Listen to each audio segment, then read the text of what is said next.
Assalamualaikum warahmatullahi wabarakatuh. Alhamdulillahirabbil alamin. Allahumma shalli ala Muhammad wa ala ali Muhammad, amma ba'd. Para pemirsa sekalian, perkenalkan saya Dr. Arif Nurudin. Saya seorang internis yang kebetulan bekerja di Rumah Sakit Dr. Muwardi yang ada di Surakarta. Dan saya ingin berbagi kisah bahwa di awal-awal wabah corona ini datang ke Surakarta, maka saya termasuk salah satu dokter yang kebetulan merawat seorang pasien terkonfirmasi COVID-19 dan kemudian dirawat di Rumah Sakit Muwardi, dan kemudian pasien itu pun sekarang sudah meninggal dunia. Sehingga pada saat itu saya pun akhirnya berstatus sebagai ODP dan harus diisolasi selama 14 hari.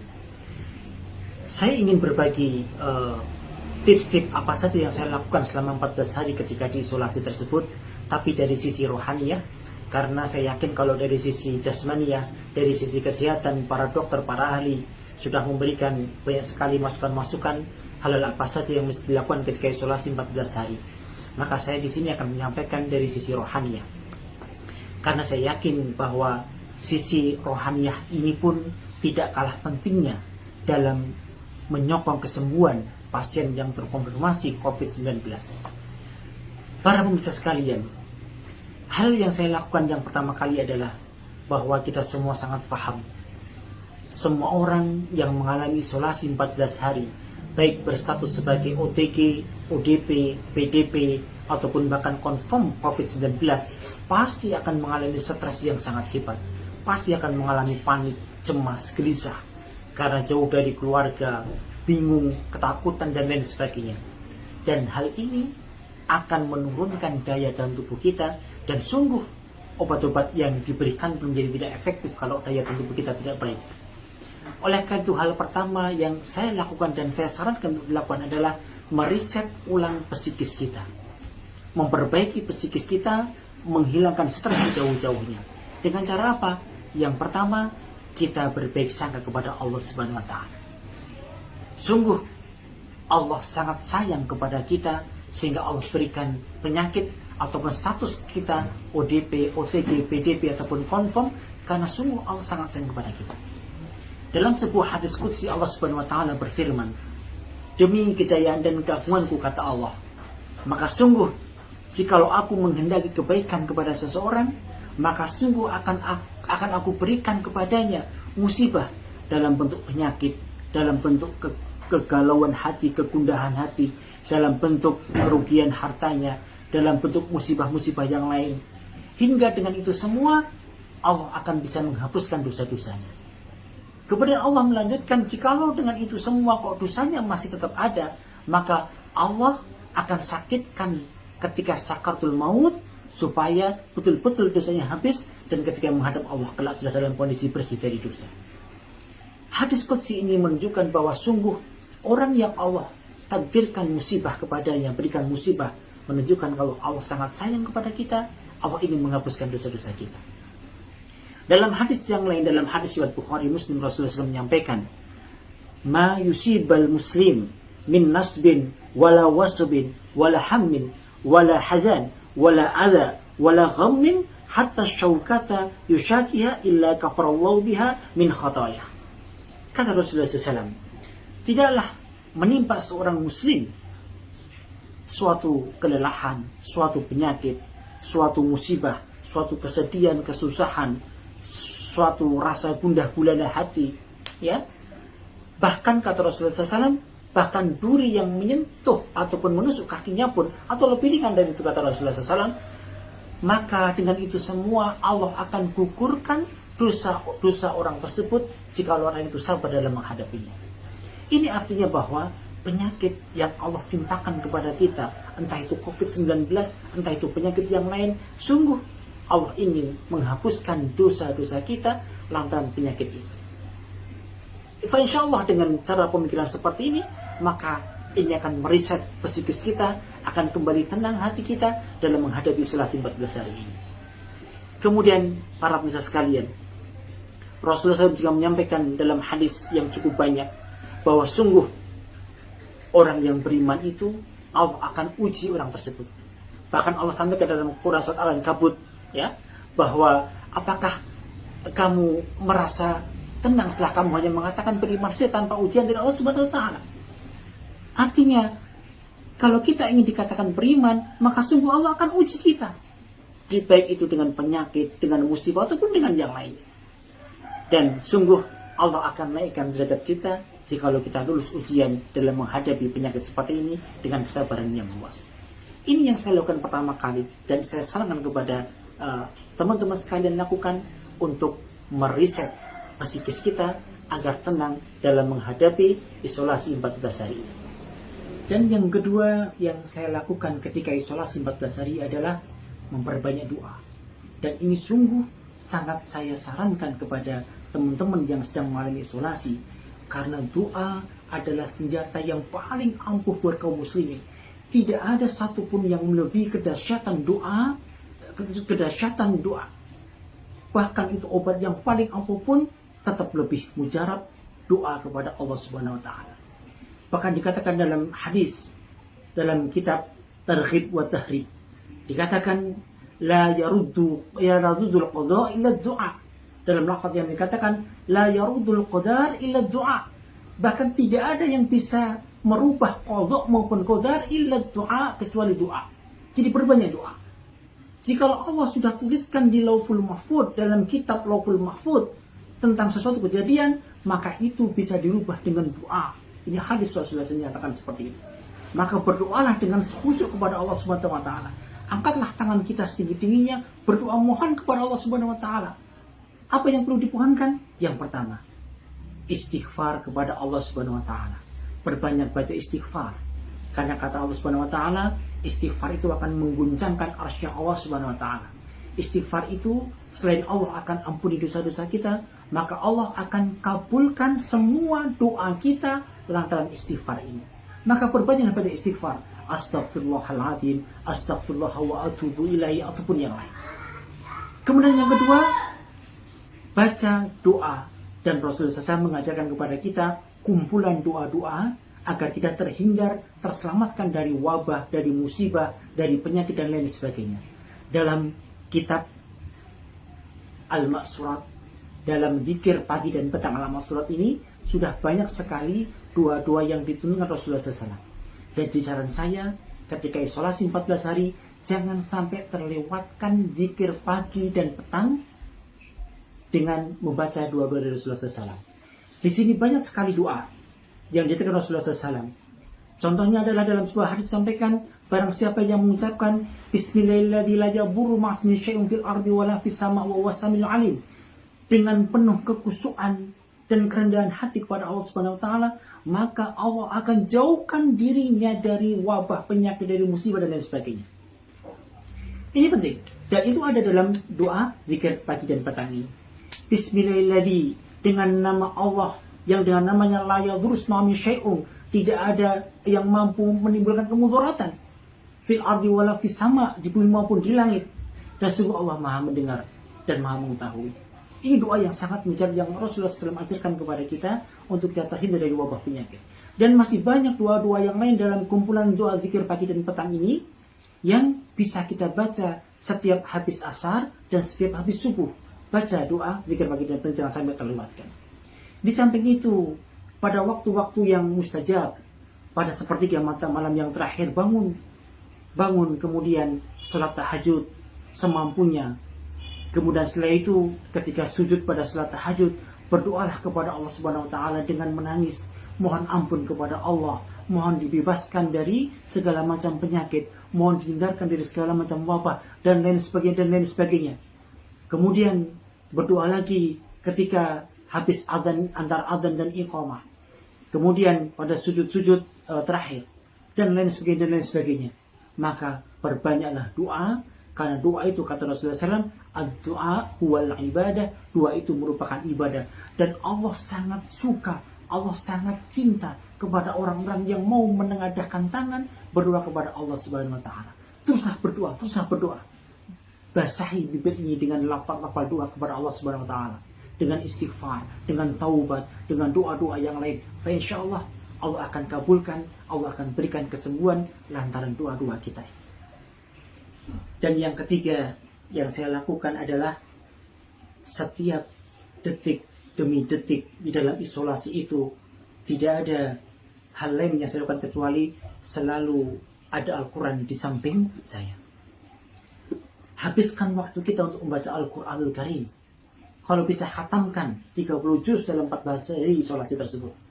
Sungguh Al-Quran merupakan mujizat dari Allah Subhanahu wa taala yang memiliki fadilah yang sangat luar biasa. Dikatakan dalam hadis Rasulullah SAW, "Alaikum bisyafa'aini al-asal wal Quran." Jadikanlah dua macam obat buat kalian, al-asal yaitu madu dan Al-Quranul Karim yaitu Al-Quran. Bacalah Quran fa insyaallah dia akan bisa menyembuhkan semua penyakit-penyakitmu dengan Al-Quranul Karim fa insyaallah. Maka hiasi detik demi detik, menit demi menit dengan senantiasa membaca Al-Quranul Karim, membaca dengan tartil dan lain sebagainya. Dan dalam Al-Quranul Karim Allah sampaikan dalam sebuah ayat bahwa sungguh dengan membaca Al-Quran dengan berzikir itu akan bisa menenteramkan hati. Dan orang yang hatinya tentram, pasti sistem imunnya akan meningkat, akan naik. Dan kalau sistem imun akan naik, maka sungguh virus apapun tidak akan bisa mengganggu kepada tubuh kita. Maka bacalah Quran selama penantian 14 hari itu. Selesaikan 14 hari itu dengan 30 juz. Karena Quran ini selain nanti manfaat di dunia, kita pun akan bisa dapatkan manfaatnya di akhirat kelak. Dikatakan dalam hadis, "Iqra'ul Quran fa innahu ya'ti yaumal qiyamah syafi'an li ashabihi." Bacalah Quran karena sungguh dia akan bisa memberikan syafaat buat kalian nanti di yaumil qiyamah buat para pembacanya. Dan kemudian dalam hadis yang lain disampaikan, ketika besok kita di alam barzah, di alam kubur, ketika kita kebingungan, ketika kita terkaget-kaget dengan suasana tanah yang menghimpit kita dengan gelap gulita, maka tiba-tiba akan ada secercah cahaya yang datang dan dia berubah menjadi seorang yang sangat tampan.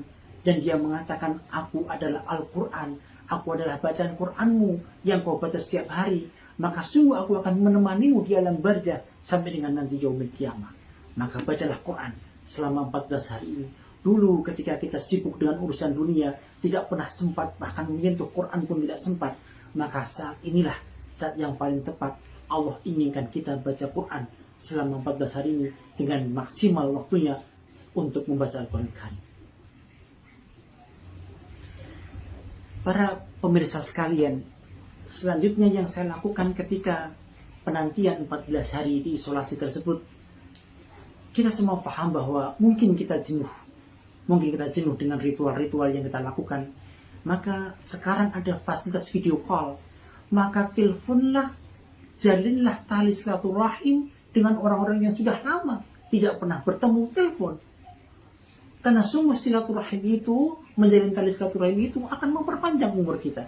Dalam hadis sahih Rasulullah menyampaikan, "Man syarahu ayubsatalu fi rizki au yunsalu fi asari falyasil rahimah." Barang siapa yang ingin dilapangkan rezekinya, dipanjangkan umurnya, falyasil rahimah, maka sambunglah tali silaturahim. Ambil telepon kita, tidak usah kita melihat-lihat, membaca-baca berita-berita kematian karena COVID, tidak perlu buat kita. Bahkan itu nanti akan membuat stres. Maka carilah nomor telepon, kontak telepon orang-orang yang sudah lama tidak kita silaturahim, maka teleponlah untuk menjalin tali silaturahim. Falyasil rahimah. Itu perbuatan perkara yang insyaallah akan lantaran kita, Allah akan panjangkan umur kita dengan bersilaturahim seperti itu. Telepon orang tua kita, telepon saudara orang tua kita, telepon Pak Adi kita, Bude kita, dan semua teman-teman kita yang sudah lama tidak pernah bertemu, maka diteleponlah. Insyaallah ini akan memperpanjang umur kita. Kemudian yang berikutnya yang saya lakukan adalah saya mencoba melihat ada tidak rezeki Allah yang Allah limpahkan kepada saya. Kalau memang ada, maka bersedekahlah. Sungguh sedekah itu salah satu fadilahnya adalah akan bisa mengobati semua penyakit, akan bisa menjauhkan dari wabak. Kata Rasulullah SAW dalam hadis bahwa sesungguh sedekah itu lebih cepat datangnya dibandingkan dengan datangnya musibah. Maka bersedekahlah. Kalau perlu bersedekahlah dengan maksimal uang yang kita punya. Cari orang-orang yang miskin, pencet tombol pin kita, ya, yang ada SMS banking. Pegang SMS bankingnya, kemudian kirimkan transfer ke rekening yang membutuhkan. Banyak sekali pondok-pondok pesantren yang belum selesai dibangun, banyak sekali masjid-masjid yang belum dibangun, banyak sekali orang-orang yatim yang memang butuh uang, apalagi dalam kondisi sekarang ini, dalam kondisi ekonomi yang sedang kolaps seperti ini. Maka sedekah kita insya Allah menjadi waktu yang paling utama untuk kita bersedekah. Dan sungguh dalam sebuah hadis yang sangat masyhur dikatakan bahwa sedekah itu, kata Rasulullah SAW, khairum minad dunya wa ma fiha. Sedekah yang secara sembunyi-sembunyi, kata Rasulullah SAW, khairum minad dunya wa ma fiha, lebih baik daripada dunia dan isinya. Maka sambung tali silaturahim. Yang kedua, bersedekah sebanyak-banyaknya. Kalau kita punya uang, kalau sudah tidak punya uang, maka sedekah dengan cara yang baik. Karena tersenyum kepada orang lain adalah sedekah, kata Rasulullah SAW, tabassumuka ala sadaqatin. Senyum kepada saudaramu adalah sedekah. Kemudian dalam hadis yang disampaikan, berzikir pun dikatakan wala takbiratus sedekah, wala takbiratus sedekah, wala tahlilin sedekah, wala tahmidin sedekah. Bacaan takbirmu, bacaan tahlilmu, bacaan tahmidmu adalah sedekah semua. Maka sedekahlah ketika masa-masa penantian isolasi 14 seperti ini. Insyaallah ini akan menjadi lantaran kita semua dari semua penyakit-penyakit kita. Para pemirsa, teman-teman saya yang saat ini Allah takdirkan menjalani isolasi, entah sebagai OTG, ODP, PDP ataupun confirm COVID-19, maka bersabarlah sekali lagi, bahwa kata Rasulullah SAW, barang siapa yang bersabar atas musibah yang Allah berikan kepadanya, maka Allah akan berikan ganjaran pahala bi khairi hisab. Mana bi khairi hisab adalah tidak terhingga. Kemudian sahabat bertanya, Rasulullah, sampai kapan kami harus bersabar? Kata Rasulullah SAW, sampai nanti engkau bertemu denganku di telaga Kausar nanti di akhirat kelak. Artinya sabar itu tidak ada batasnya.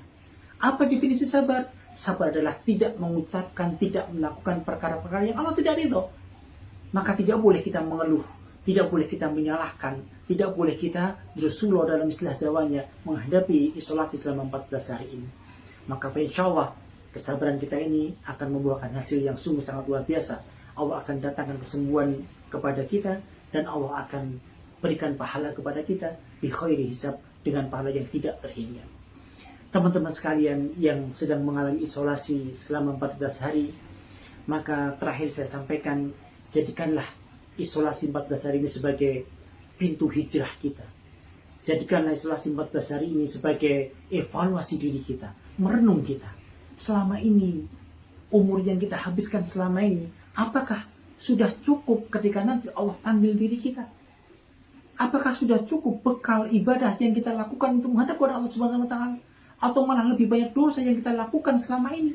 Maka inilah saatnya Allah menghendaki kita introspeksi diri, muhasabah diri, mengevaluasi diri kita selama 14 hari ini.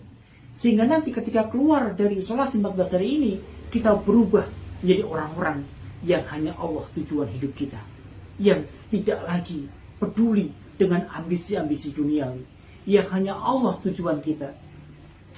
Menjadi orang-orang yang sungguh sangat takut melakukan perbuatan kemaksiatan, takut Allah segera ambil nyawa kita ketika amal ibadah kita masih kurang. Maka jadikanlah isolasi 14 hari ini sebagai wahana buat kita semua untuk berubah menjadi sesuatu yang dulu kurang baik, menjadi sesuatu yang lebih baik lagi, dan menjadi seseorang yang sudah siap kapanpun Allah ambil dari kita. Karena sungguh seandainya Allah bebaskan, hindarkan kita dari wabah corona, maka pasti Allah akan matikan kita dengan sebab-sebab yang lain. Jangan merasa tenang setelah kita terbebas dari corona, berarti kita terbebas dari kematian. Lah, wallahi tidak. Bahkan orang yang terbebas dari corona pun mungkin tidak dalam waktu yang lama lagi akan mati oleh sebab-sebab yang lain.